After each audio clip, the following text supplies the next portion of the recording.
Hello friends, मेरे YouTube channel में आप सभी का स्वागत है। आज की वीडियो में हम बात करने वाले हैं कक्षा 11 का जो आपका पेपर है हिंदी साहित्य का, आपकी अर्धवार्षिक परीक्षा के लिए। तो फटाफट से जुड़ जाइए और जिन्होंने पुराने वीडियो नहीं देखे हैं अभी तक उनको भी देख कर जाएँ एग्ज़ाम से पहले।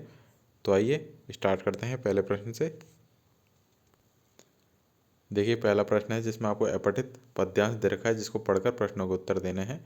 तो ये देखिए, ये पूरा पद्यांश है। ये धरती है उस किताब की जो बैलों के कंधे पर बरसात धाम में जुआ भाग्य का रख देता है, खून चाटती हुई वायु में पैनी कुसी खेत के भीतर दूर कलेजे तक ले जाकर जोत डालता है मिट्टी को पांस डालकर और बीज बो देता है नए वर्ष में नई फसल के।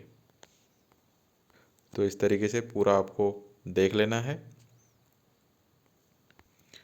अब इसके प्रश्न देख लेते हैं। पहला प्रश्न है, प्रस्तुत काव्यांश का उचित शीर्षक दीजिए।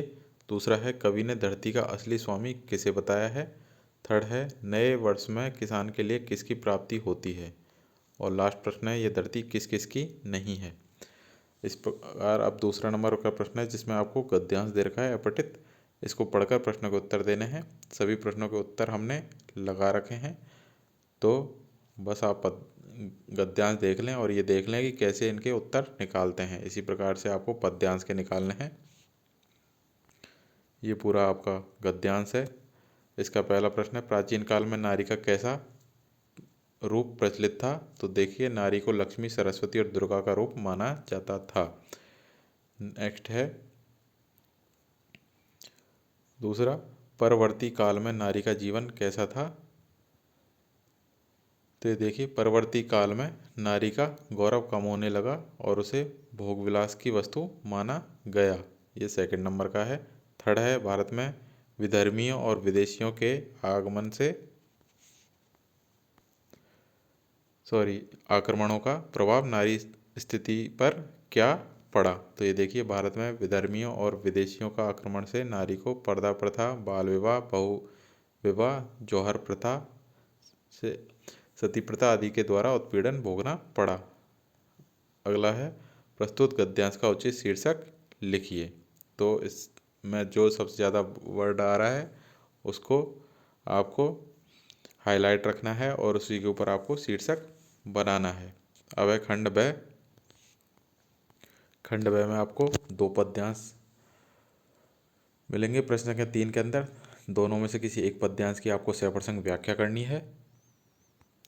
ये देखिए, इसको ढंग से देख लीजिए। प्रश्न संख्या 4 के अंदर आपको दो गद्यांश दे रखे हैं। दोनों गद्यांशों में एक की सप्रसंग व्याख्या करनी है।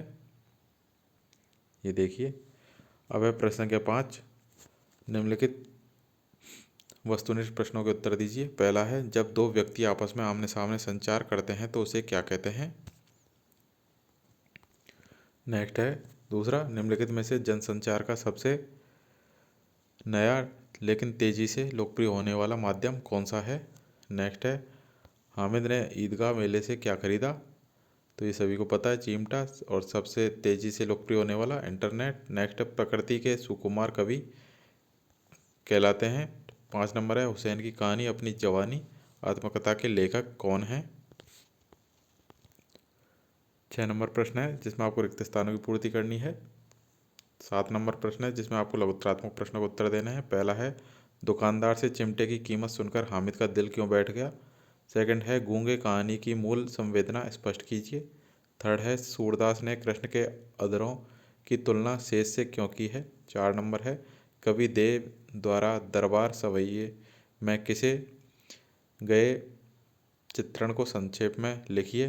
5 नंबर है, हुसैन की कहानी अपनी जवानी रचना में हुसैन को दाखिल करवाए गए बड़ौदा के बोर्डिंग स्कूल में के बारे में संक्षेप में लिखिए। नेक्स्ट है, समाचार पत्र किसे कहते हैं। समाचार के प्रमुख तत्वों के नाम लिखिए। 7 नंबर है, उल्टा पिरामिड शैली को परिभाषित कीजिए। 8 नंबर है, संध्या के समय प्रकृति में क्या क्या परिवर्तन होते हैं कविता के आधार पर लिखिए। 9 नंबर है, जाग तुझको दूर जाना कविता में कवियत्री मानव को किन किन विपरीत स्थितियों में आगे बढ़ने के लिए उत्साहित कर रही है।